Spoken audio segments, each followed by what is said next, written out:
Hi friends, పొట్టేల పిల్ల పెంచడం వల్ల లాభాలు ఎలా వస్తాయి, నష్టపోవడానికి రీజన్స్ గురించి తెలుసుకుందాం. పొట్టేల పిల్ల పెంచడం వల్ల లక్షలలో లాభాలు వస్తాయని ఫోన్లో చాలామంది చెప్తున్నారు. ఆ వీడియోస్ చూసి ఫార్మింగ్ స్టార్ట్ చేసి మెయింటైన్ చేయడం అర్థం కాక డిసీల గురించి తెలియక చాలామంది నష్టపోతున్నారు. ఇలా నష్టపోవడానికి మెయిన్ రీజన్ వచ్చేసి ఎలాంటి అనుభవం లేకుండా ఎవరో ఫోన్లో చెప్పిన మాటలు విని ఫార్మింగ్ స్టార్ట్ చేయడం.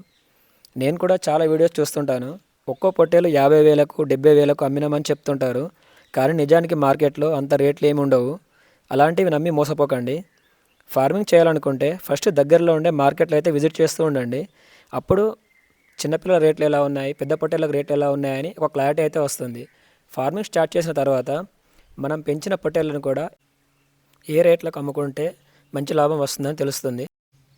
మార్కెటింగ్ గురించి ఒక క్లారిటీ వచ్చిన తర్వాత పొట్టేలు తీసుకున్న తర్వాత వాటిని ఎలా మెయింటైన్ చేయాలి, వాటికి డిసీజులు వస్తే ఎలా ట్రీట్మెంట్ చేసుకోవాలి అని తెలుసుకోవడానికి ఆల్రెడీ ఫార్మింగ్ స్టార్ట్ చేసి 2-3 సంవత్సరాల అనుభవం ఉన్న వారిని కలవండి. వారైతేనే డిసీజుల గురించి కానీ మార్కెటింగ్ గురించి కానీ ఎలాంటి ప్రాబ్లమ్స్ వస్తాయి అని క్లారిటీగా ఎక్స్ప్లెయిన్ చేస్తారు. మీకు దగ్గరలో ఎలాంటి పొట్టేల ఫామ్ లేకపోతే కనీసం ఊళ్ళల్లో గొర్రెలు పెంచే వారిని కలవండి. వారి అనుభవాన్ని తెలుసుకోండి. నేను కూడా అంతకుముందుకు బ్రీడింగ్ గొర్రె పెంచేవాడిని. ఊర్లో తిప్పి మేపడానికి బీడు పొలాలు ఎక్కువ లేకపోయేసరికి బ్రీడింగ్ గొర్రె మొత్తం అమ్మేసి పొట్టేల ఫార్మింగ్ అయితే స్టార్ట్ చేయడం జరిగింది. బ్రీడింగ్ గోల్డ్ పెంచడానికి పొట్టేల పిల్లలు పెంచడానికి అయితే తేడా అయితే ఖచ్చితంగా ఉంటుంది. బ్రీడింగ్ గోల్డ్ పెంచితే లాభాలు లేట్గా వస్తాయి కానీ రిస్క్ అనేది చాలా తక్కువగా ఉంటుంది. పొట్టేల పిల్లలు పెంచితే రిస్క్ ఎక్కువ ఉంటుంది, తక్కువ టైంలో లాభాలు వస్తాయి కానీ చాలా జాగ్రత్తగా మెయింటైన్ చేసుకోవాలి. నేను ఫార్మింగ్ స్టార్ట్ చేసినప్పటి నుండి మా షెడ్లో పెంచిన ప్రతి ఒక్క పొట్టేల పిల్ల మీద నెలకు అన్ని ఖర్చులు పోను 1000 దాకా లాభం తీసుకోవడం జరిగింది. అయితే 2 నెలలు 3 నెలలు పెంచి అమ్మితే మాత్రం ఈ లాభం అస్సలు రాదు. మినిమం 5 నుంచి 6 నెలలు పెంచి అమ్మితేనే ఒక పొట్టేల పిల్ల మీద నెలకు 1000 దాకా లాభం వచ్చే అవకాశం ఉంటుంది. మేము పొట్టేల పిల్ల పెంచడం స్టార్ట్ చేసినప్పటి నుండి ఎప్పుడైనా సరే 100 లోపే పొట్టేల పిల్లలు తీసుకునే వాళ్ళం. కొత్తగా స్టార్ట్ చేసేవారు ఒక 20 పొట్టేలు తీసుకుంటారు. అందులో సక్సెస్ రాగానే నెక్స్ట్ వెంటనే 100 తీసుకోవాలని ఫిక్స్ అవుతూ ఉంటారు. 20 పొట్టేల పిల్లలు తీసుకున్నప్పుడు మెయింటైన్ చేయడం చాలా ఈజీగా ఉంటుంది. కాకపోతే 100 పొట్టేల పిల్లలు మెయింటైన్ చేసేటప్పుడు డిసీజులు అర్థం కాక చాలా ఇబ్బంది పడడం జరుగుతుంది. కాబట్టి ఇలాంటి మిస్టేక్స్ అయితే అస్సలు చేయొద్దు. ఇక్కడ చూస్తున్న పొట్టేలు అయితే 2025లో మేము బక్రీద్ కోసం పెంచిన బ్యాచ్.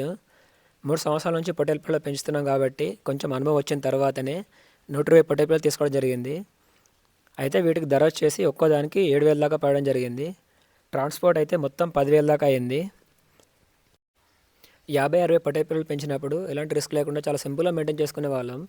అయితే 120 పిల్లలు తీసుకునేసరికి సమ్మర్లో వీటిని మేపడానికి చాలా కష్టమైంది. అయితే చివరికైతే మేము అనుకున్న గ్రోత్ అయితే వచ్చినాయి. వీటిని సేల్ చేసే ముందు కస్టమర్లకు చూపించడానికి తీసిన వీడియోసే ఇవి. ఫైనల్గా కస్టమర్లు వచ్చేసి వీటికి ఒక్కోదానికి 15,000 దాకా ధర పెట్టడం జరిగింది. మా లక్ ఏంటంటే ఈ బ్యాచ్లో ఒక్క పొట్టేల పిల్ల కూడా చనిపోలేదు. నేను అంతకుముందుకు గొర్రెలు పెంచినప్పటికంటే ఇంతకుముందుకు పెంచిన పొట్టేల పిల్ల బ్యాచ్ల కంటే ఈ బ్యాచ్లో లాభం చాలా ఎక్కువ వచ్చింది. అయితే ప్రతి బ్యాచ్ ఇలానే లాభాలు వస్తాయని చెప్పలేము.